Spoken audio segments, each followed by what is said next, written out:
4 little girls, you know, without their dad. It just pulls on every heartstring, I think, that anybody has. Day after day, they've arrived since October. This is her second one because the first one broke. Silver bands worn by strangers who long ago promised to keep Colonel J. McGoldrick's memory alive. He said he got his bracelet at the Ohio State Fair in 1985. Each one returned, now a reminder to Mitch Guess and Mari Petrucci that their father is finally coming home. We've been on a roller coaster for 45 years. At last, the final moments are here. I'm so mixed with emotions over the grief and the fact that we've finally gotten to this point. And now has come the moment for Colonel McGoldrick's daughters to do their duty. I want to honor him in the best way that we know how. Ladies and gentlemen, welcome to this repatriation ceremony, this celebration of life in honor of Colonel Francis McGoldrick. When I think back on these times, being a McGoldrick girl meant living a countdown with an unseen end. But end it did, on Friday the 13th. Amen.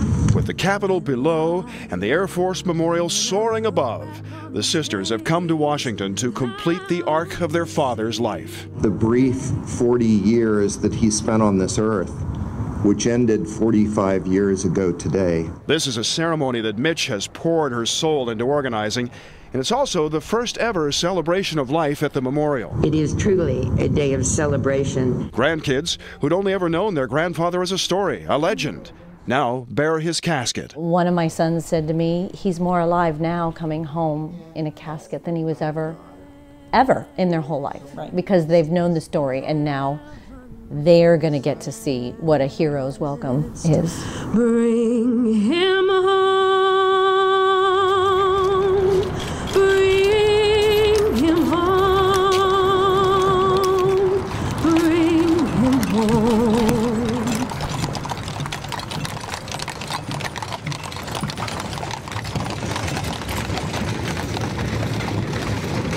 Half a mile as the crow flies from the Air Force Memorial is the final resting place at Arlington. Arlington holds about 10,000 funerals a year, roughly 30 a day. And yes, the McGoldrick sisters couldn't help but feel that fate had cheated their family out of the honor. It's a little bit of a jealousy. You know, you feel left out, and you feel like, why can't that be us? So many heroes are there, and our father finally will be there too. With a show of breathtaking precision and gravity, the Air Force has made sure the years spent waiting would end in the most reverent manner.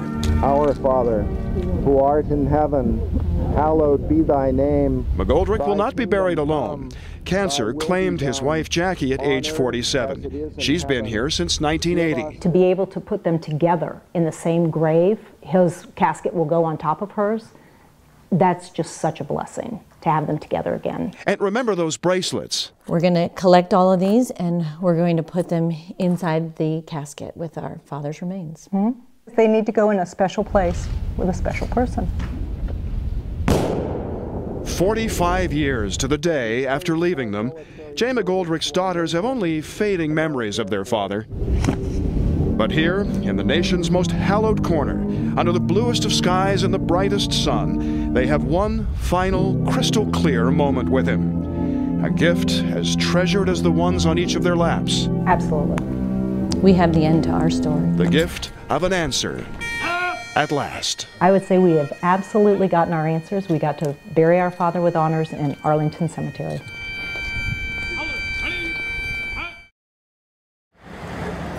It's a vision that rises high above the city's skyscrapers, a plan for public art, popping up to put Columbus on the revitalization map. ABC6 investigators started tracking it all, hundreds of thousands of taxpayer dollars spent on artwork. We dug into a special project headed up by the Columbus Art Commission. A panel sought out more than 100 artists worldwide to submit their designs for downtown. One of man's great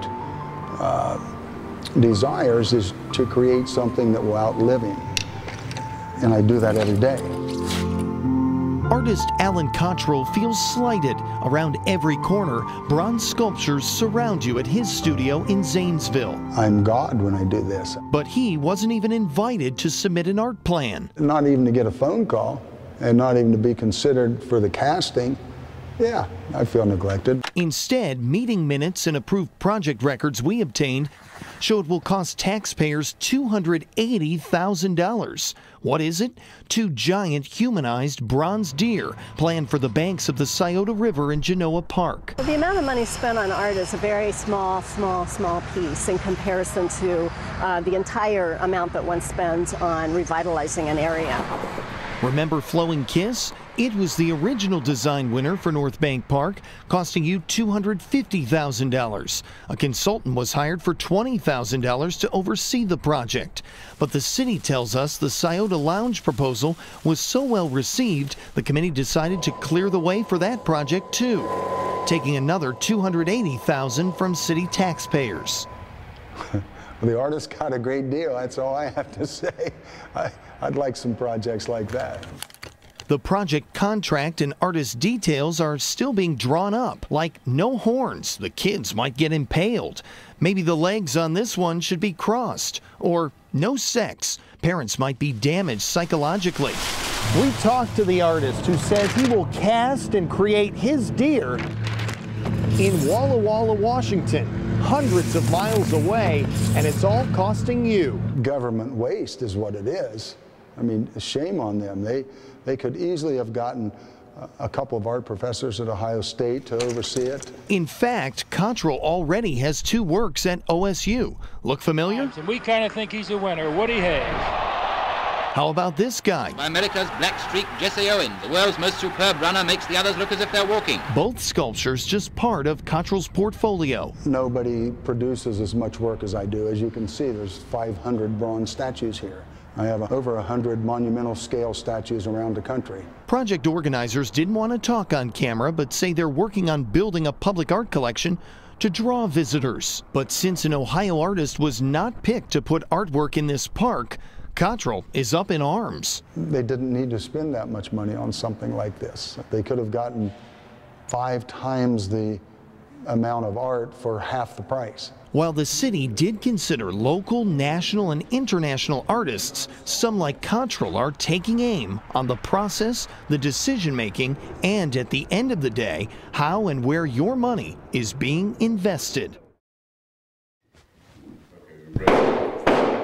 Terror in a school library. Ed, get on the ground, get on the ground. Roleplay that feels so real, my heart is pounding. Get the kids on the ground. But before I take on the threat barreling through the door, don't pinch yourself. I have to first show I can handle a gun. Grip, slide, sights, trigger. My training partner, Liz Lane, she has no experience. Oh, yeah. I haven't fired a gun in over 10 years. You're hunched over. Now you're in control. On this day, both of us will do something we've never done before. You're going to point a gun at a human being. Me. No way. Instructor John Model doesn't have a death wish. The guns aren't loaded, but he wants to make a point. You have to know that if you have to point this gun at someone, you can pull the trigger. 2 beginners learning the basics before forced into making split-second decisions. We're going to look at our threat and just push the gun forward, finding the sights. The more experience, the better when faced with real dangers like at Sandy Hook, says Tactical Defense Institute owner John Benner. Would you want your child to be in a firing squad? And do you want them to be a victim? Or do you want to give somebody a chance to save their life? 24 out of more than 1,200 interested teachers across the country will be handpicked for the special class. They'll have concealed carry permits. But this specialized training takes it up a notch, or 3. There's going to be fear. Focusing on mindsets. If you think about that, look at the position that you're in. Tactics. It actually puts them in live situations and allows them to perform under stress. Back to the schoolhouse scenario. We've got cameras covering all the angles as we play the role of teachers. Imagine, that you're responsible now. People are screaming and dying. Ed here is the assistant principal. We're pretending to watch over 6 children in a library. 6 souls to protect from a madman. Scenario begins. What are you doing? Oh! Not a dry run, but what the instructors want us to experience without guns. So you've got one of two options here, really. And one is to either physically attack him or get out. Yeah, or get out. And you actually had a good option of getting out. I felt helpless. What was that? Stay back, stay back. I'll find out what's going on. What's going on? What's happening out here? In both cases, the shooter took out Ed and the children. We were next. What would be your response to this? That would be very difficult unless I try to tackle the guy and take my own life for theirs. Much different endings with a gun within arm's reach. We're going to arm you. Loaded with airsoft pellets so no one gets hurt. Shut up! Don't shoot! Don't shoot! There's somebody with a gun! What's going on? What's happening? Sound! Now, okay. Things to think about. Okay, you don't want to go up and disarm him. Right. But, you know, you're keeping an eye on him. That's good.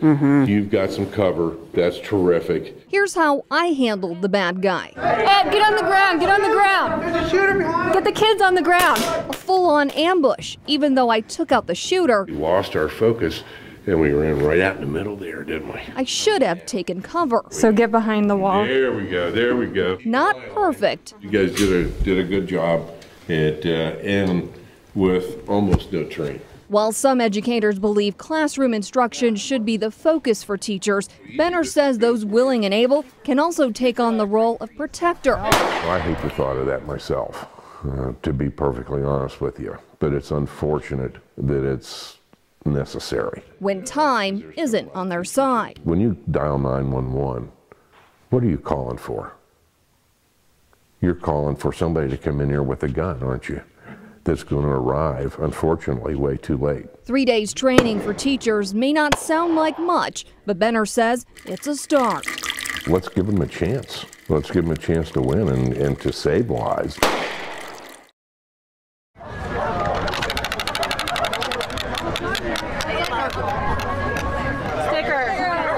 My first time. Mine too. It's my first Pride, and I love it. Before today, Lisa Stovall didn't know about Pride Fest in Columbus. Somebody happened to mention it to me on the bus, and she got off the bus with me and showed me where it was. That's cool. Where she went, I don't know. She's not from here. I'm from Harlem. They can't have events there because we have a lot of gay bashing.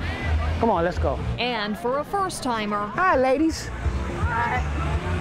She's fitting right in. I like that green. Others new to Pride. I'm Josh. Petition for marriage equality? Nice to meet you, buddy. Here with a purpose. Would you like to sign the petition for marriage equality? Man, man, woman, woman, man and woman. With no fear of expressing who they are, despite recent attacks on gay men in Columbus. We do know a couple people that knew the victims, and it was pretty traumatic. It doesn't make any sense. I mean, we are who we are. I was very upset, and I was horrified. There is an expanded police presence at Pride, but these two say they don't need it. Me and my boyfriend both were watching out, and nobody's gonna really mess with us because they just don't want to. I feel safe because you touch me, you die. On a frigid Christmas Eve morning, alongside a busy, truck-traveled Alum Creek Drive, one man's life came to a sudden stop. Sad. Day before Christmas, man. Truck drivers know their job hardly ever stays parked until something unexpected happens. I mean, how can you get hit by a semi-truck? They're so big. Sheriff's deputies say the driver of this Land Air 18-wheeler hit Anthony Kiner of Columbus as he crossed London Groveport Road. Investigators are now retracing, collecting, and trying to piece together this tragedy as the truck driver tries to come to terms with what happened. Washing it all away may be part of the job for firefighters, but it will be much harder to wash away the memory of a man's life taken